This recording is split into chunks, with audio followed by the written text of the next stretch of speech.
Hello everyone, my name's Elumi, and today we'll be looking into Vyse's prison break, capture, and the events that followed.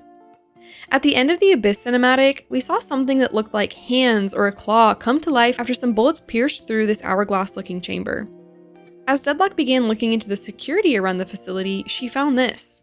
This hourglass facility is astonishing. The surface-level security is all in place.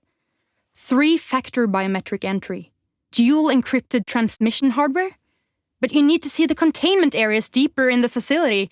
The materials here make Svalbard look almost amateur. I don't know what they were keeping here, but to warrant this many layers of security? It must have been something special. I'll bring back samples for further analysis.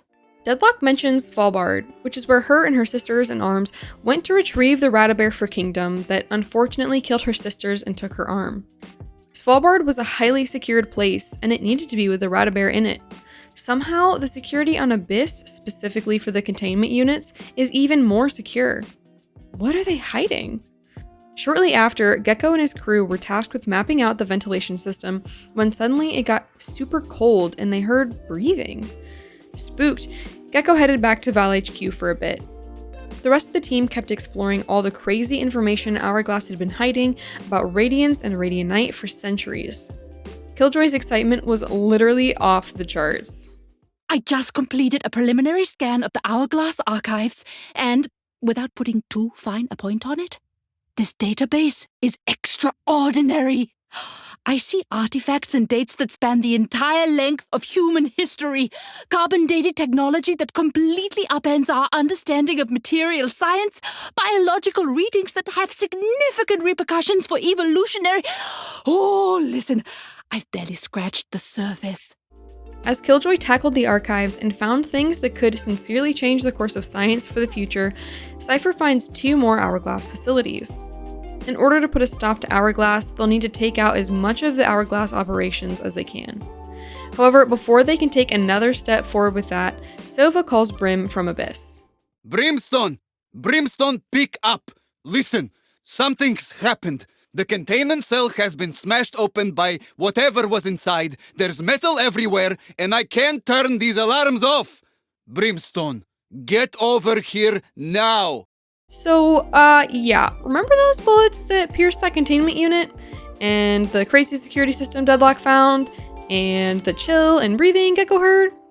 Well, it looks like whoever was imprisoned in that hourglass-looking containment cell has broken loose and managed to escape Abyss. The protocol sends Jett to go look for the escaped prisoner. While Jett tracks, Deadlock runs some tests on the metal found in the containment cell. Brimstone, I completed my analysis of the alloy we recovered from the damaged containment unit. It's strange. Carbon-based, but infused with incredible amounts of radianite. It seems the anodization is the byproduct of rapid phase change, and is rendered inert when exposed to extreme cold. That explains the liquid nitrogen. I'll let you know more as I find out more details. All life is carbon-based. It's the essential atom that makes life on Earth function. But these vines are metallic, which Deadlock explains is a result of massive amounts of radianite being infused into them. She says that these vines are inert when exposed to extreme cold.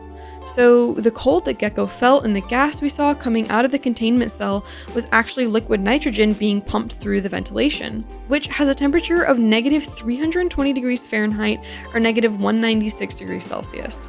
That's extremely cold, and explains why that was in the cell, to prevent the prisoner from making use of their metal vines.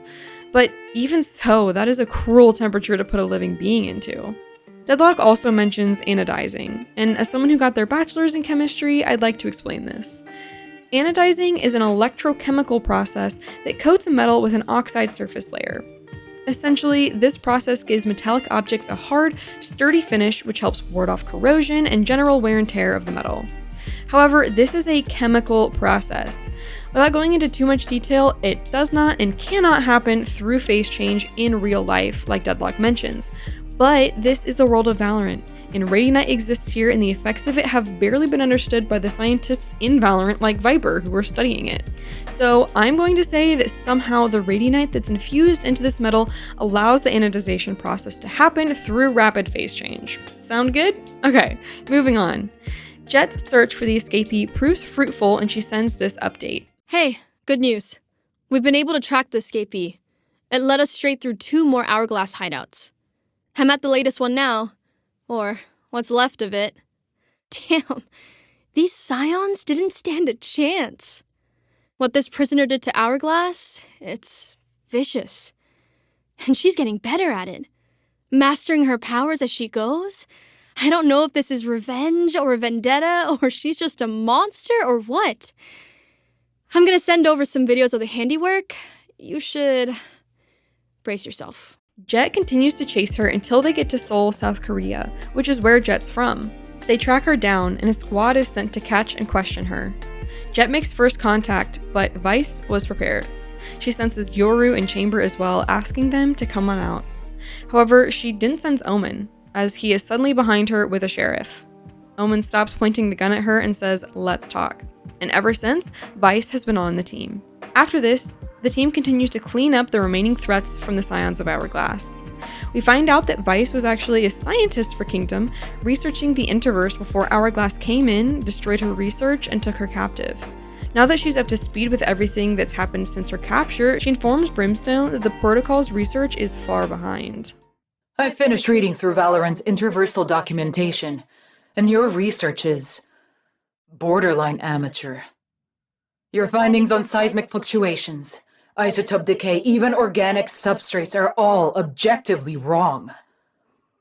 My team and I had a more comprehensive understanding in all these fields over a decade ago. Has there been no more work done? This is one of the most intriguing fields of scientific research, and all I see from this team, your team, is apathy and atrophy. I will spearhead this project. I will teach you all about my work, and you will thank me. So it seems that Vyse had been locked in that cryo chamber prison for over a decade. All her research gone and years of life taken away. When Vyse worked at Kingdom, she even knew Viper. However, it doesn't seem that they had the best relationship back then. Speaking of Viper, Omen has finally reached out to her asking to talk.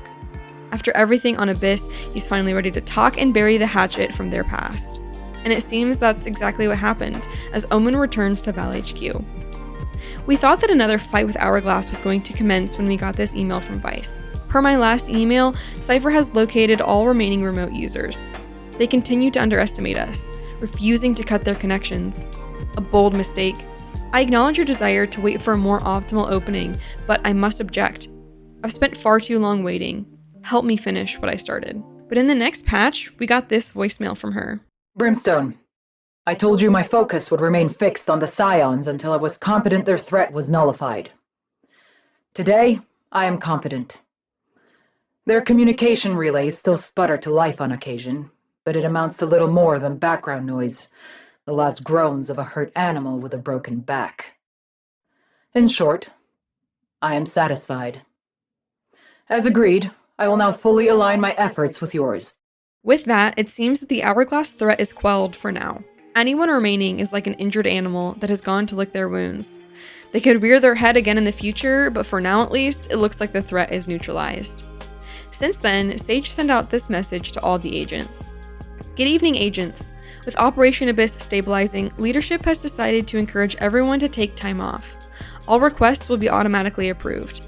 I'm tremendously proud of the work you've all been doing, but we must rest and recover before the world needs us next.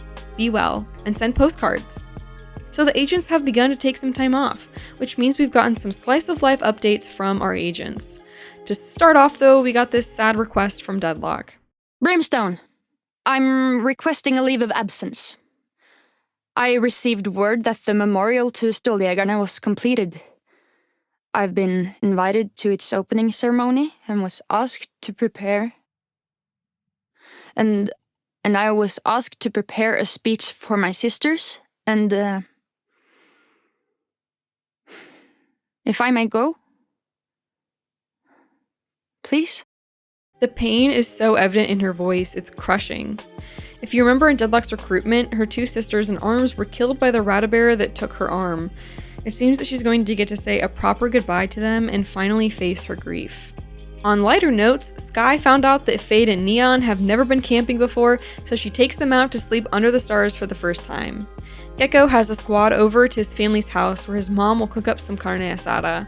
Clove and Killjoy head out to a concert, and the agents that can't really go out in public stay in for a night of games, playing Knockout, which is one of the Radiant Entertainment System games. From this, the next big plotline could really go anywhere. So what direction do you think it'll go? Maybe we'll explore the Astral Guardians, Clove's immortality, Breach's past, the Interverse, or something that we can't even speculate about yet. Let me know your theories down below. Thanks for watching, and I'll see you in the next one. God bless. Bye!